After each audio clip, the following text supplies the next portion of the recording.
어느 날 선교사에게 카피로 사람이 찾아왔습니다.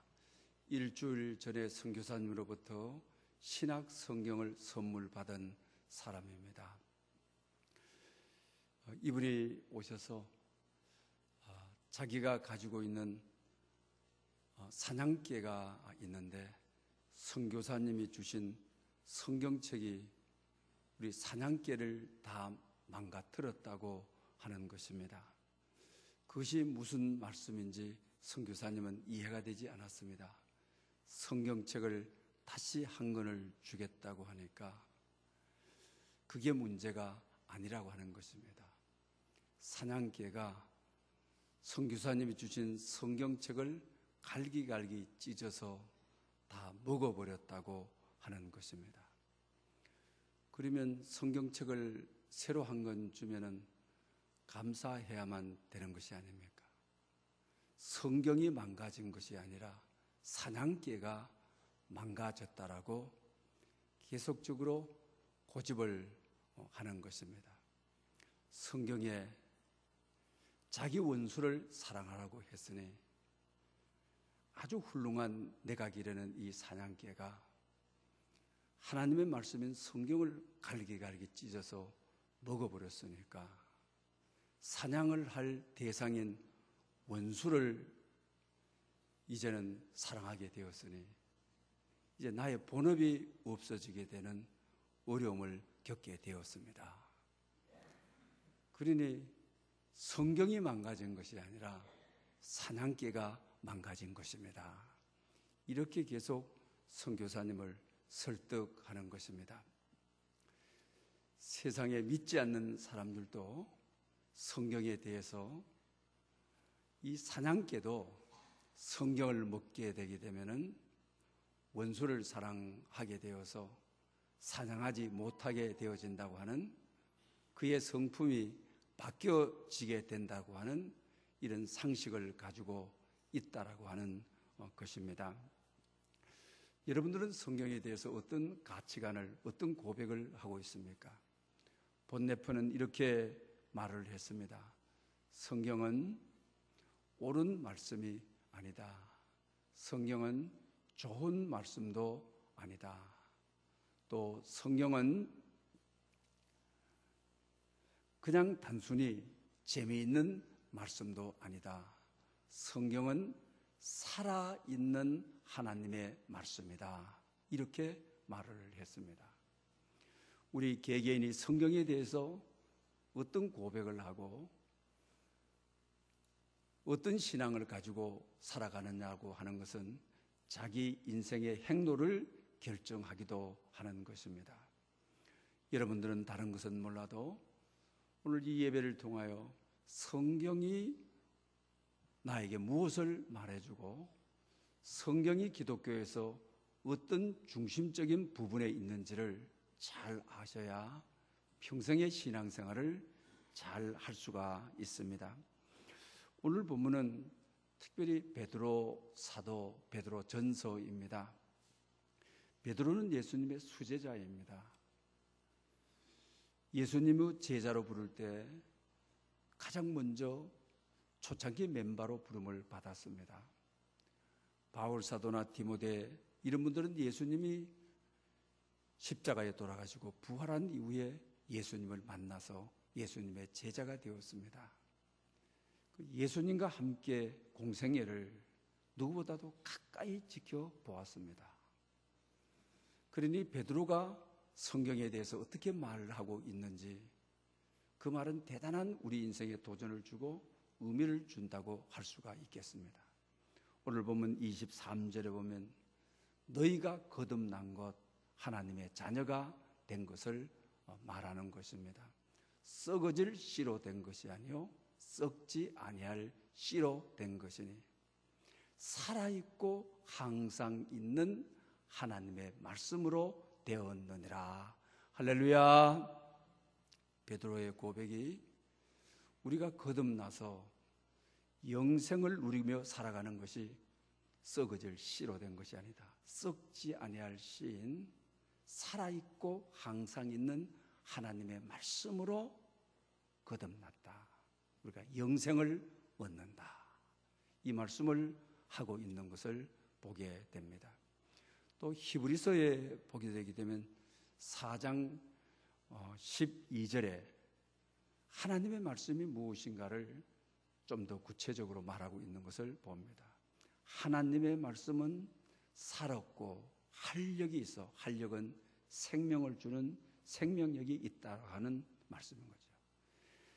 좌우에 어떤 검보다도 날쌔다. 그래서 영과 홍과 및 관절과 골수를 찔러 쪼개기까지 한다. 그러면서 그의 마음과 생각을 판단하나니라고 말하고 있는 것을 봅니다. 하나님의 말씀은 살았다. 공통적으로 하나님의 말씀을 소개할 때 살아있는 하나님의 말씀, 죽은 말씀이 아니라고 하는 것입니다. 그러면서 생명력을 가지고 있다라고 말하고 있습니다. 그리고 좌우의 날선 검과 같아서 우리를 치료하고 회복하고 우리의 영과 혼을 건강하게 새로 세워지는 역할을 하는 것이 말씀이다라고 말하고 있는 것을 봅니다. 그래서 하나님의 말씀은 생명력이 있어 우리 삶의 변화를 가져오는 것이다. 하나님의 말씀은 영원히 살아 있어서 영원으로 인도하는 것이 하나님의 말씀이다. 이렇게 말하고 있는 것을 봅니다. 그러면서 오늘 본문 24절, 25절에 다시 베드로는 자기 삶의 경험을 통하여 예수님을 평생 따라다니면서 예수님의 말씀이 무엇인가를 누구보다도 잘 터득하고 체화해서 그는 전하는 말씀임을 알게 되는 것입니다. 모든 육체는 풀과 같다. 육체의 영광은 풀의 꽃과 같아. 풀은 마른다. 꽃은 떨어진다. 그러면서 하나님의 말씀은 세세토록 있도다. 할렐루야. 그 다음에 계속하기를 내가 전한 말씀이 곧 이 복음이라. 말씀이 복음이라. 기쁜 소식이라. 오늘 이 말씀에 대해서 우리가 깊게 생각하고자 합니다. 여러분, 우리가 어떻게 구원을 확신하고 어떻게 우리가 영생을 가지고 어떻게 날마다 영생을 누리며 살아갈 수 있느냐라고 하는 것입니다. 그렇습니다. 우리의 육체는 풀과 같아. 풀은 반드시 마르도록 되어 있는 것이죠. 또 풀의 꽃, 우리가 이 세상을 살아가면서 이 육체의 꽃을 피우기 위해서 어떻게 하든지 더 성공하고 어떻게 하든지 더 출세하고 어떻게 하든지 꽃이 되어서 다른 사람은 눈에 띄고 남들의 손가락질 당하지 않도록 자녀들을 키우는 이유도 결과적으로 풀에 꽃이 잘 피게 하기 위한 것이죠. 그러나 성경은 풀은 마르고 꽃은 떨어져. 그 의미를 두고 있지 않는 것이죠. 풀 같은 인생을 그냥 열심히 아무리 살아도 풀은 처서가 지나게 되게 되면 더 이상 안 자라게 되고 겨울을 앞두고 시들 수밖에 없는 것이죠. 꽃도 마찬가지죠. 어지간한 꽃도 처서가 지나게 되면 시들고 한 잎 두 잎 떨어지도록 되어 있는 것입니다. 이것이 바로 우리 육체, 우리 인생이다. 그리고 우리 인생 살아가는 꽃을 피우기 위해서 살아가는 그 수고와 노력도 결과적으로 영원하지 못하고 가을을 맞아서 떨어지는 꽃잎 같은 것이다 라고 하면서 이것은 아주 한시적인 것이기 때문에 이 한시적인 것이 아닌 영원을 말하고자 하는 거죠. 오직 only 단 하나 여호와의 말씀만이 세세토록 있도다. 할렐루야. 왜 이 말씀을 이렇게 강하게 하시는 것입니까? 그러면서 말씀이 곧 복음이다 해서 오늘 본문을 마치는 것을 보게 되는 것입니다. 좀 쉽게 오늘 본문을 이해하기 위해서 여러분들 가족 가운데 하장을 경험해 본 분이 계실 것입니다. 또 우리 선조들은 우리 인생을 정의할 때 한 줌의 제다라고 표현하는 것이죠. 참 적절한 표현이라고 생각합니다. 또 오늘 본문을 비추어 봤을 때 우리 선조들이 우리 인생이 뭐냐, 한 줌의 재로 끝이 나는 것이 우리 인생이다. 아주 공감하는 바이죠. 부모님이 되든 할아버지가 되든지 아내가 되든지 또 자녀를 일찍이 세워서 가족에 경험한 분들 시신이 하장토로 들어가게 됩니다. 그리고 시신이 하덕으로 움직여지게 되어지죠. 하덕 입구에 문이 쫙 열립니다. 간이 좋으냐 나쁘냐 하장은 아무 필요 없습니다. 간을 하덕 속으로 밀어 넣습니다. 그리고 하덕의 문이 딱 닫힙니다. 그러면 엄청난 고열이 1시간 아니면 사고사를 당하신 분들, 피를 많이 흘리신 분들은 1시간 반이면 다 태워져서 그리고 하덕문이 열려집니다. 그때 유족들이 그 광경을 지켜보는 가운데서 직원이 큰 빗자루, 좋은 빗자루도 아닙니다. 그리고 와서 전부 쓸어서 담는 거죠. 보는 앞에서. 여러분 그 보면 어떻습니까? 간은 사라져버리고 나무는 먼지가 돼서 다 없어져 버렸습니다. 머리는 종이가 탄 것처럼 빗자루만 되면 다 이스러지게 됩니다. 다만 약간의 뼈가 남아있는 것이 다리 쪽에 약간의 뼈만 남아 있습니다. 그래서 직원은 그것을 다 빗자루로 쓸어서 담아서 분골실로 보내게 되어지는 것이죠. 그럼 유족들은 분골실로 옮기게 되어지는 것입니다. 그리고 그 직원이 묻습니다. 분골로 해드릴까요? 낙골로 해드릴까요? 분골은 완전히 다 가루가 되도록 남아있던 뼈를 절구통에 넣어서 보는 앞에서 전부 다 부셔가지고 하고, 아니면 낙골로. 그래도 부모님이신데 뼈라도 밑에 위에 좀 덮어주면, 그래서 가루를 우리가 사서 이제 낙골함을 넣어주잖아요. 그러면 밑에는 전부 가루를 넣고 위에다가 뼈조각을 덮어서 유족에게 딱 넘겨주죠. 여러분 그것을 딱 받는 순간 우리 선조들이 말했던 대로 한 줌의 죄를 그대로 받는 것이죠. 오늘 본문에도 우리의 육체는 풀과 같아서 풀은 말라서 반드시 죄가 되도록 되어 있습니다. 자연에서 그냥 둬도 죄가 되고 먼지로 변하도록 되어 있습니다. 그리고 풀의 아름다운 꽃도 반드시 떨어지도록 되어 있습니다. 그리고 죄로 변하는 것입니다. 꽃을 자연에 그대로 둬도 시간이 흐르면 죄가 되어지는 것이죠. 이것이 바로 우리 인생인 것이죠. 그래서 그것을 보게 되게 되면 우리 인생이 이렇게 허망한 존재인가,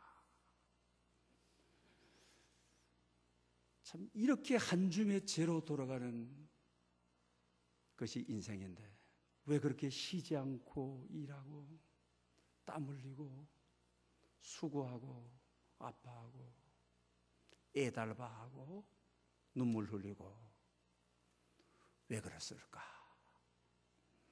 우리 인생이 이렇게 끝이 나야만 하는 것인가? 여러분, 오늘 본문은 말씀이 아니면 우리 인생은 이렇게 끝이 나는 것이다. 우리 인생이 이렇게 끝내야 될 인생이 아니잖아요.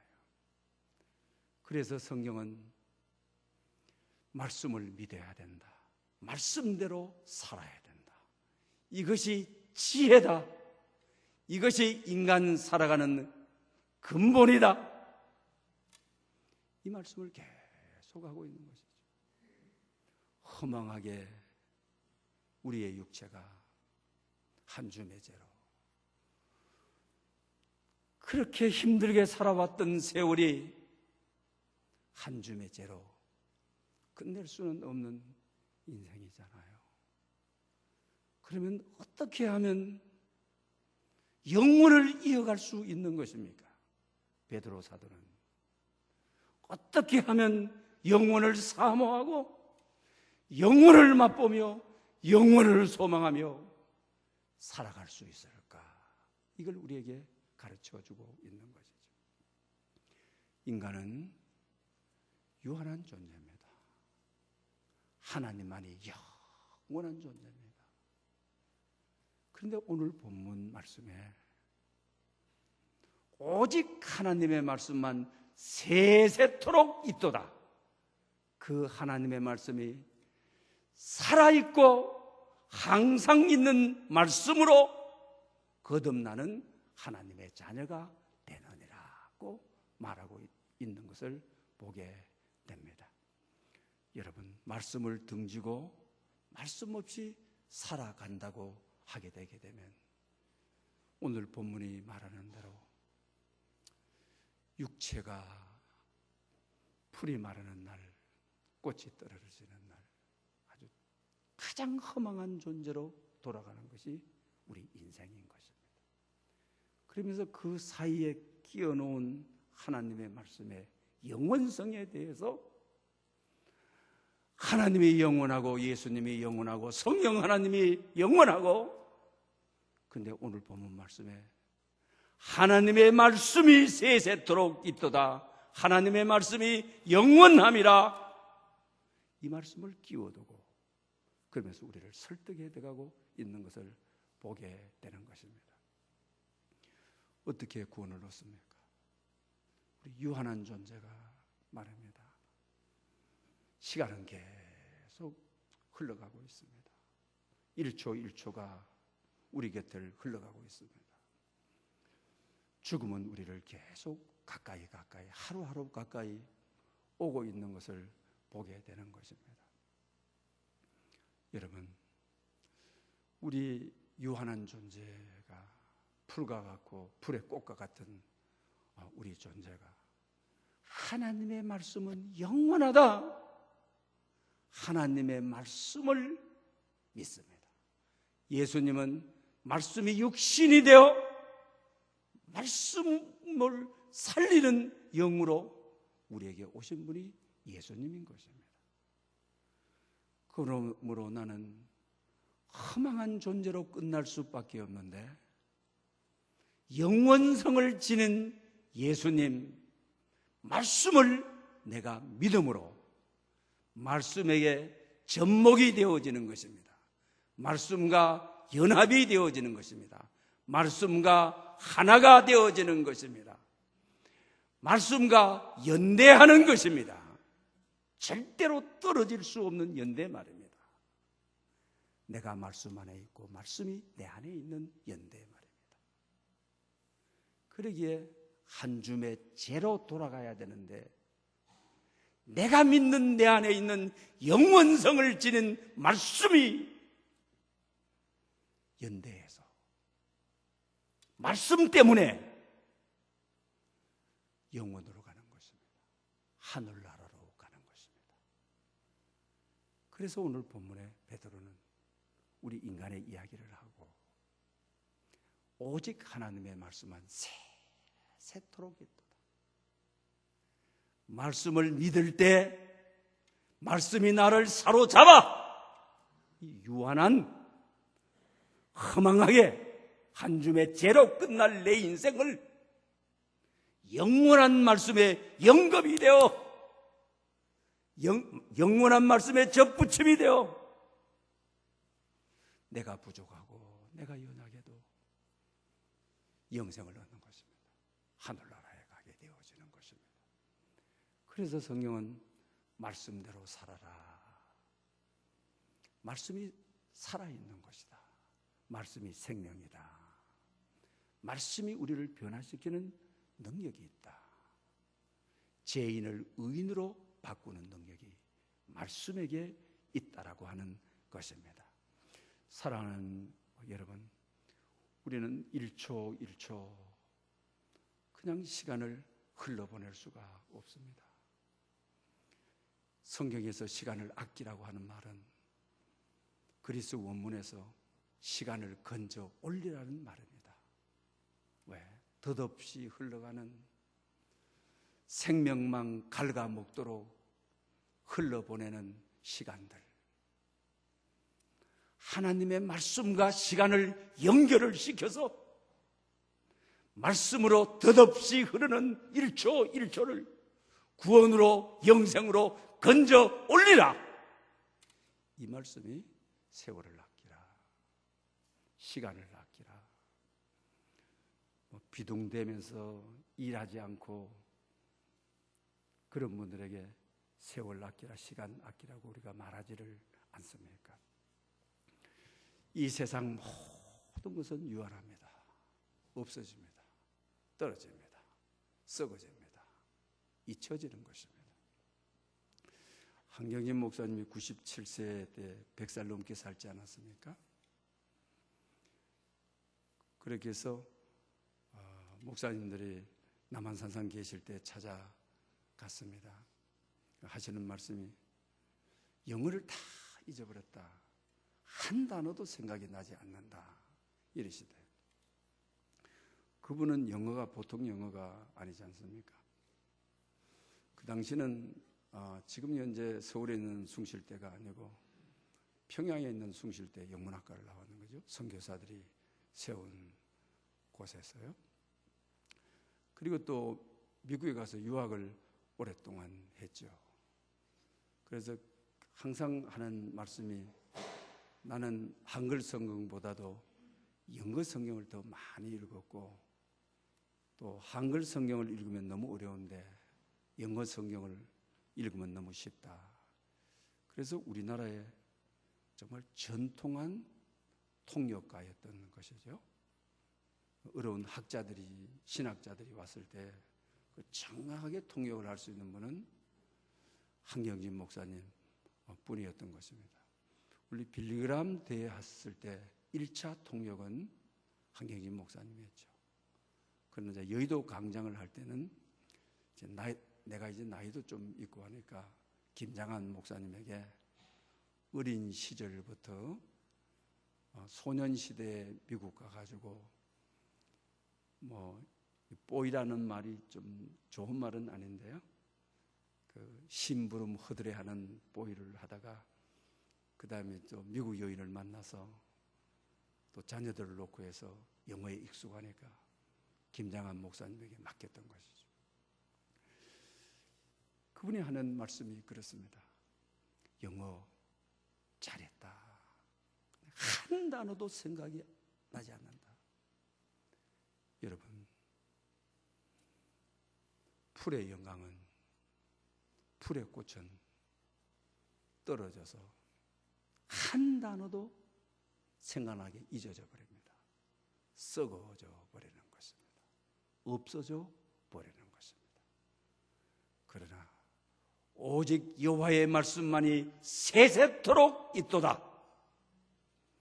내가 너에게 전한 말씀이 이 복음이라. 할렐루야. 모든 것이 없어지고 잊어지는데 내 영혼, 내 인격이 말씀 때문에 접목이 되어가지고 내가 영원을 누리는 것, 하늘나라 가게 되는 것, 이것이 너에게 주는 생애 최고의 기쁜 소식이라, 아름다운 소식이라 복된 소식이라. 내가 너에게 전하는 말씀만이 세세토록 있다고 하는 이 메시지가 복음이라, 기쁜 소식이라, 이렇게 말하고 있습니다. 우리 지금 현재 개편된 찬송가 203장 부르죠. 우리 고향 선배이신 조창희 목사님이 작시한 것인데요. 이분은 서울에 있는 어느 교회나 도시에 있는 어느 교회로 나가서 목회하기를 원하지 않고 시골에 몇 분의 교회를 두고 아침부터 저녁까지 다 성경 말씀만 깊게 읽고, 시골 목사님답지 않게 영어 성경 그냥 다 읽고 원문 성경 찾아서 다 읽고, 그래서 서울에 있고 대도시에 있는 교회에서 청년을 받았는데도 가지를 않고 그분들과 함께 삶을 나누면서 사는 것이죠. 왜? 그분은 인생의 의미를 베드로가 전하는 말씀을 너무나도 잘 알기 때문에 그렇습니다. 아무리 세상에서 목회적인 꽃을 피워도 그건 다 언젠가는 떨어질 것이고, 말씀을 통하여, 영혼인 말씀을 통하여 깊게 말씀이 체화되고 말씀이 인격이 되고, 그래서 그 영혼들과 함께 말씀을 나눔으로 좋아하는. 그래서 그 당시 우리 새 찬송가 만들 때 우리 음악을 하는 분들, 목회자들에게 곡을 다 추천받지 않았습니까? 근데 이 곡이 추천을 받아가지고 된 것이죠. 왜 이랬습니까? 여러분, 우리에게 한 가지 소망이 있다면, 오늘 살아가야 될 이유가 있다면, 아무리 힘들고 고단한 하루하루를 보낸다 할지라도 말씀은 영원하기 때문인 것입니다. 그래서 4절에 이렇게 작시하였습니다. 하나님의 말씀은 사랑의 말씀이라. 험한 세상 살 동안 언제나 돌보시고 변함없는 사랑으로 우리를 지키시어 하늘나라 이루도록 인도하십니다. 할렐루야. 인생 마지막에 하나님 말씀만이 내게 남습니다. 내 몸에 하나님의 말씀이 있어야 합니다. 그 말씀은 세세토록 있는 말씀입니다. 그 말씀은 세상이 없어져도 영원히 있는 말씀인 것입니다. 그 말씀에 내가 접목되어, 그 말씀에 내가 연합되어, 연대하여 이 세상 눈을 감는 순간에도 말씀에 사로잡혀, 영혼에 사로잡혀 하늘나라에 가게 된다라고 고백하는 영성 깊은 시골 목사의 간증과 고백을 보게 되는 것입니다. 유턴을 우리는 잘 압니다. 발명가죠. 그러나 그의 책 가운데 나이가 들어서 모든 것을 다 잊어버리는 거죠. 자기 발명품도 다 잊어버리는 거죠. 자기 아내가 누군지도 모르는 것이죠. 자기 생일도 모르는 거죠. 자기 이름도 다 잊어버리는 것이죠.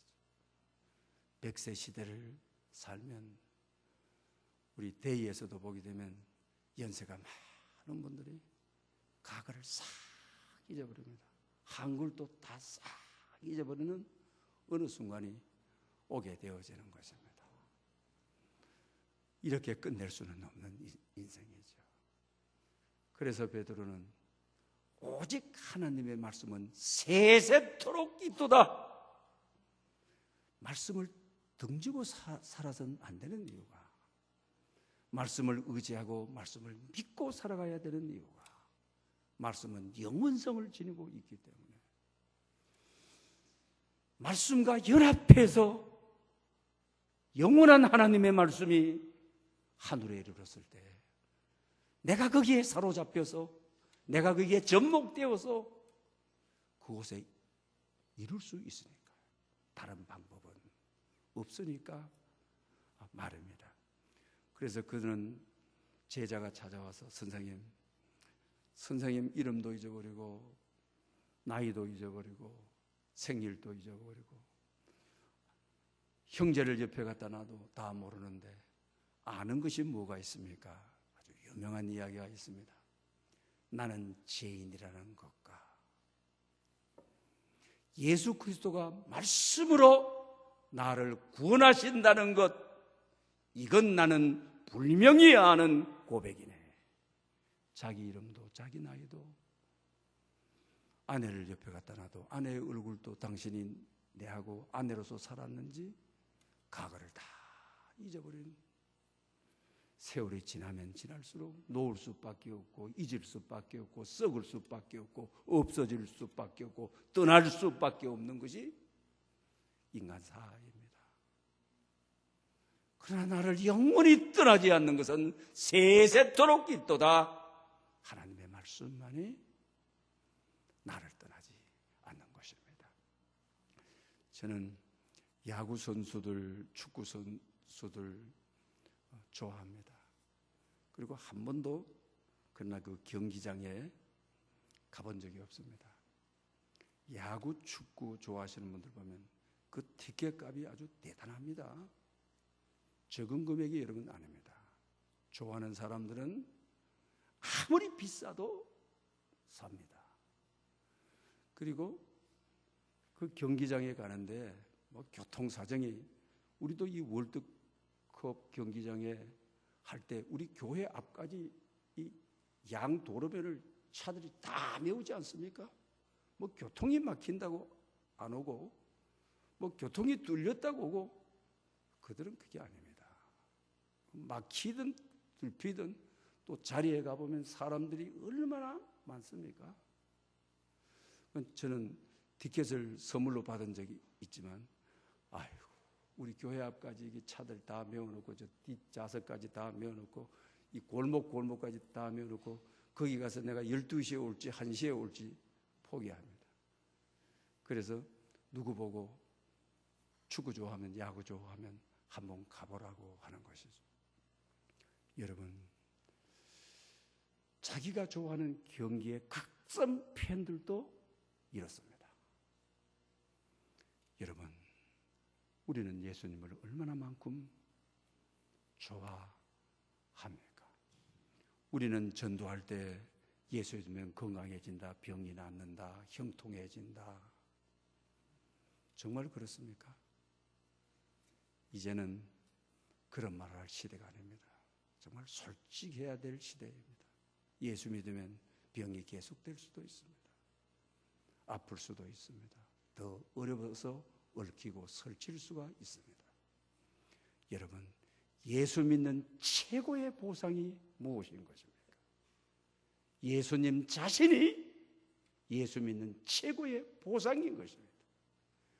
말씀이 육신이 되어 인간이 되어 오신 말씀이신 예수가 오늘 본문에 나를 영원으로 가게 하는 나의 구원이신 그분이 아니고는 하늘 문을 열 수 없는, 축구를 좋아하는 사람도 자기 경기팀이 져도 막 박수하고 찾아가고 이럽니다. 우리는 어떻습니까? 여러분, 예수님 그 자신 말씀 하나만으로 만족하고 행복하고, 그 이유가 오늘 본문에 오직 말씀은 세세토록 있도다. 세세토록 있는 것은 말씀 하나이기 때문에 이걸 받은 우리가 그거 하나만으로 만족하고 행복하게 살아가는 그런 은혜가 있으시기를 축원합니다. 기도드리겠습니다. 은혜가 풍성하신 하나님 아버지, 말씀이 육신이 되어 우리 안에 오신 예수님, 한 줌의 재와 같은 인생, 순식간에 사라져 버릴 인생이 말씀대로 살아 영원하신 하나님께 접목되어 1초 1초를 영혼의 의미로 축적되게 하시옵소서. 항상 있는 말씀이 우리 평생의 복음이 되어 험한 세상 살아갈 동안 언제나 돌보시고 변함없는 사랑으로 우리를 지키시어 하늘나라 이루도록 인도해 주시옵소서. 영원하신 하나님의 말씀으로 낭비하는 인생이 되지 않게 하시고 시간을 건져 올리는 삶을 살게 해 주시옵소서. 예수 그리스도의 이름으로 기도드립니다. 아멘.